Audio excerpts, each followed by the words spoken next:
ओम गुरुर्ब्रह्मा गुरुर्विष्णु गुरुर्देव महेश्वरा गुरुर्साक्षात् परम ब्रह्म तस्मै श्री गुरुवे नमः। आज की कथा शिव पुराण में ब्रह्मा जी बोले कि सती कुमारा अवस्था को त्याग करके युवा अवस्था को प्राप्त हुई तो उनके पिता दक्ष उनके विवाह की चिंता करने लगे।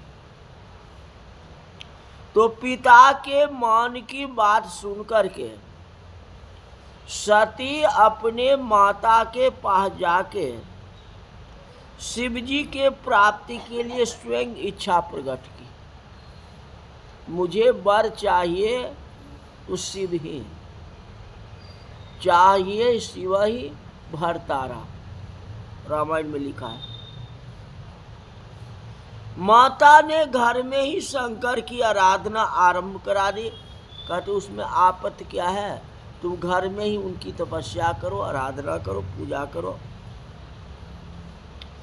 आश्विन मास की नंदा तिथि में गुड़ चावल और नमक से सती ने शंकर जी की पूजा आरंभ की और 12 महीने तक 100 विधि पूजा की और भोग लगाया। फिर नंदा व्रत को समाप्त करके सती अनन्य भाव से शिव जी की आराधना करने लगे। ब्रह्मा जी विष्णु सहित सब देवताओं को साथ ले सती को तपस्या देखने गए। फिर शिव देवता सती को प्रणाम करके शिवप्रिय कैलाश को चले। ब्रह्मा जी ने कहा शिव जी की सेवा में पहुंच करके हम लोग हाथ जोड़ करके उनसे स्तुति की तो प्रसन्न होकर के सर्वेश्वर शिव ने हमारे आगमन का अभिप्राय पूछा कि आप किस लिए आए हो।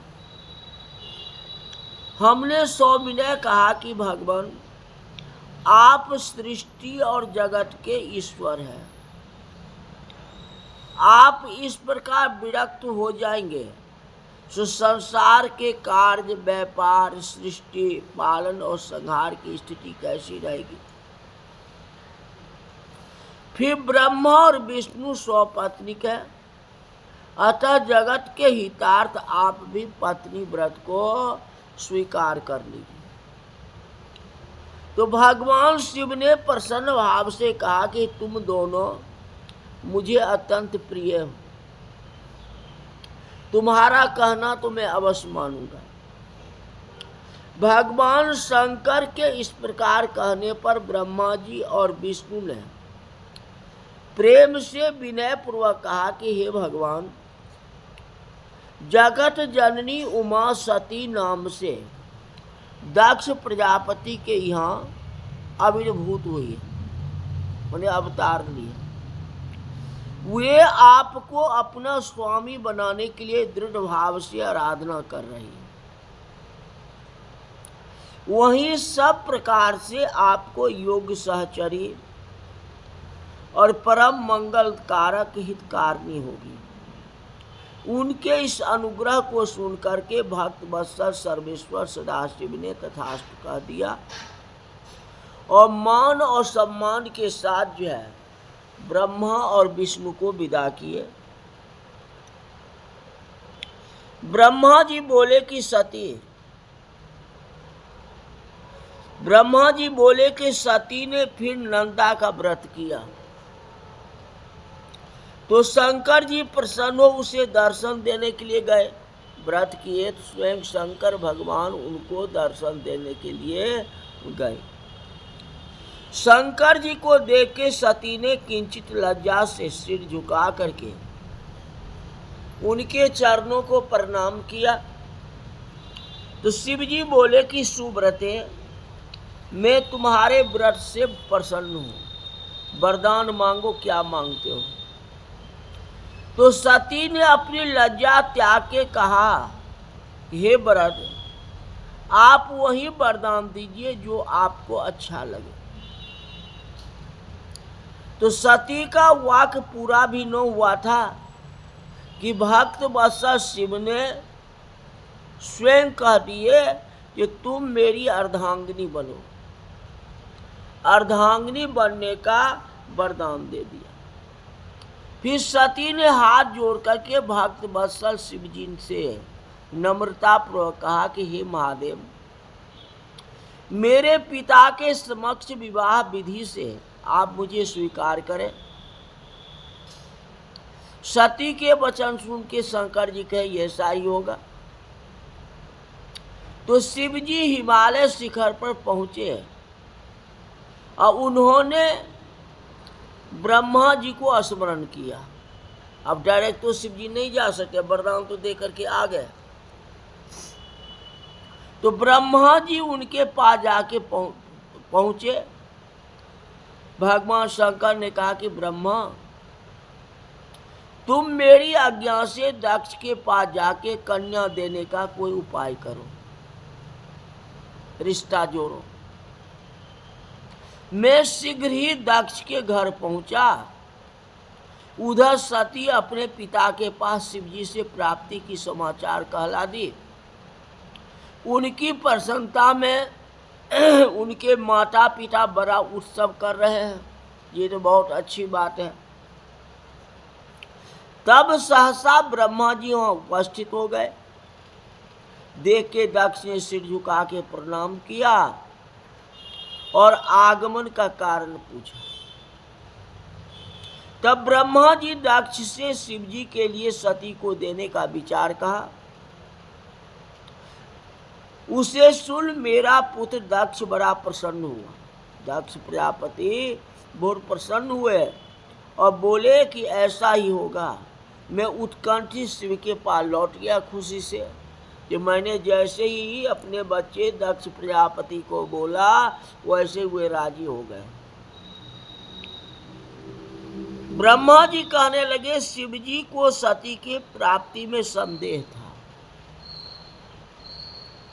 लेकिन ब्रह्मा जी पहुंचने पर मुझ संसार के रचयिता से इस प्रकार की प्राकृतिक मनुष्य के समान सांघ्र ही मुझसे सती को प्रेम पूर्वक बातें पूछने लगे और यह भी पूछा कि दक्ष ने क्या कहा है। तब ब्रह्मा जी ने सांत्वना देते हुए कहा कि हे शंकर भगवान, आपका कार्य सिद्ध होगा। दक्ष प्रजापति ने पहले ही आपको अपनी पुत्री देने का संकल्प कर लिया है।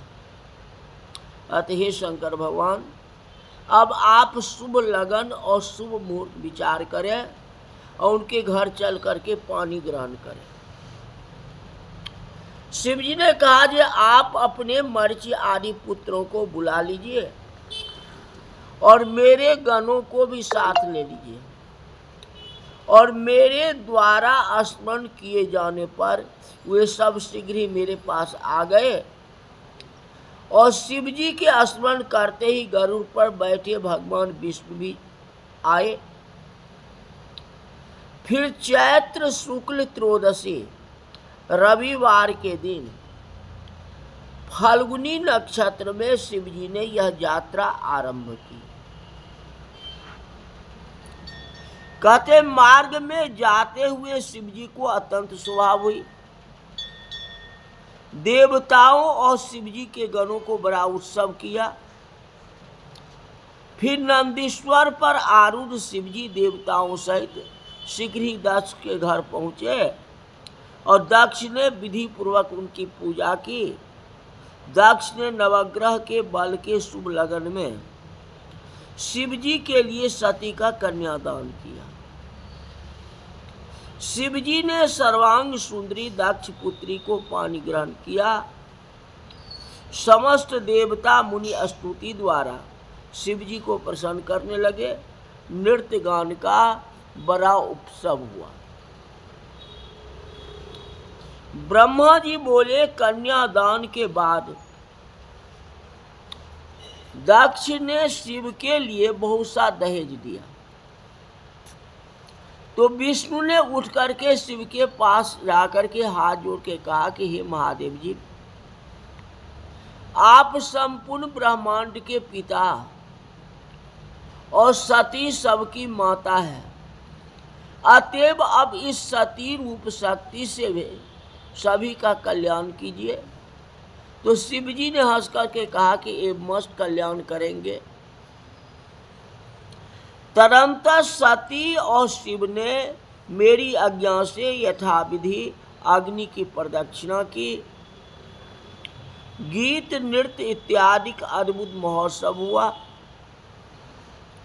शिव जी के माया से देवताओं, मनुष्य और राक्षस सहित सारे विश्व को मोहित कर दिया, जहां तक कि ब्रह्मा जी भी मोहित हो गए।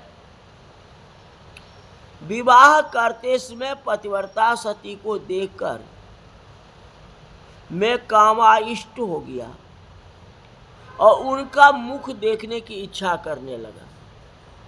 कौन? ब्रह्मा जी। जब फेरा हो रहा था तो ब्रह्मा जी चाहते थे जिन सती का मुख तो देखूं, तो मुख तो देखे नहीं थे, परंतु पतिव्रता ने अपनी मुख ढक के रखा था। तो मैंने अग्नि कुंड में बहुत सा गीला ईंधन डाल दिया और धुआं कर दिया, जिससे वहां अंधेरा हो गया। फिर सती के मुख से वस्त्र हटा के मैंने उसका मुख देख लिया, जबरदस्ती देख लिया। उस समय भी ऐसा होता था, बताओ। ब्रह्मा जी ने सती का मुख देख लिया घूंघट हटा करके। जैसे ही देखे ब्रह्मा जी के मन में वासना आ गया, वासना हो गया।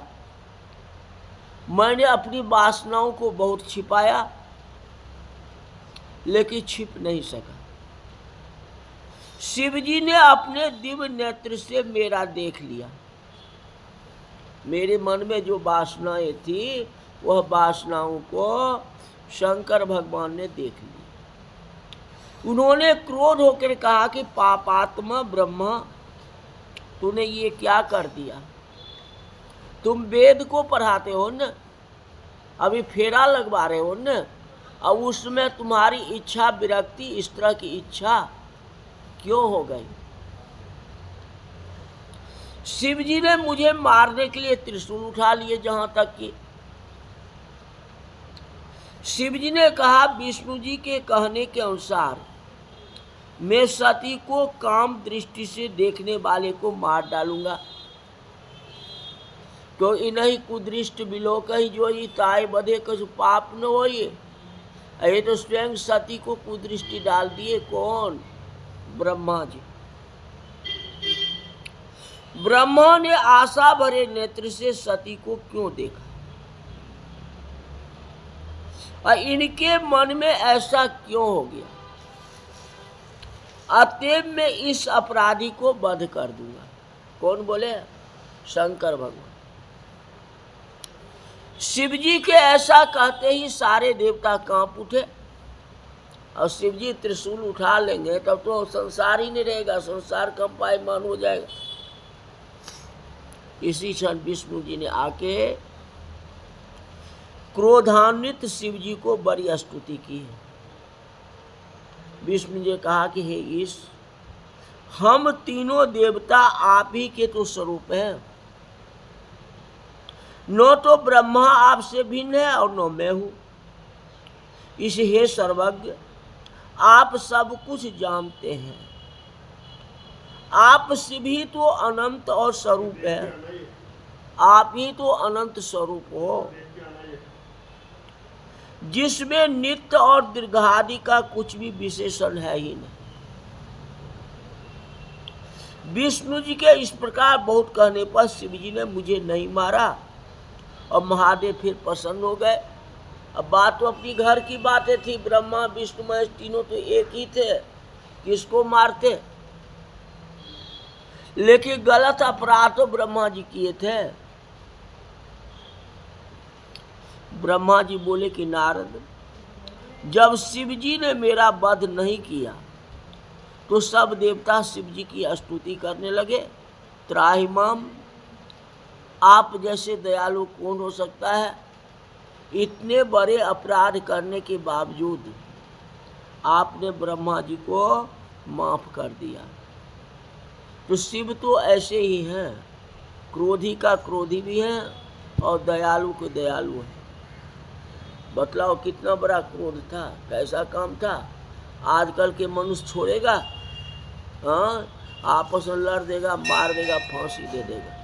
लेकिन शंकर भगवान में कितनी सहनशीलता थी। हाँ, जो मान गए, ब्रह्मा जी को छोड़ दिया। यही बात है। तो आज की कथा यही तक रही। बोल वृंदावन बिहारी लाल की जय।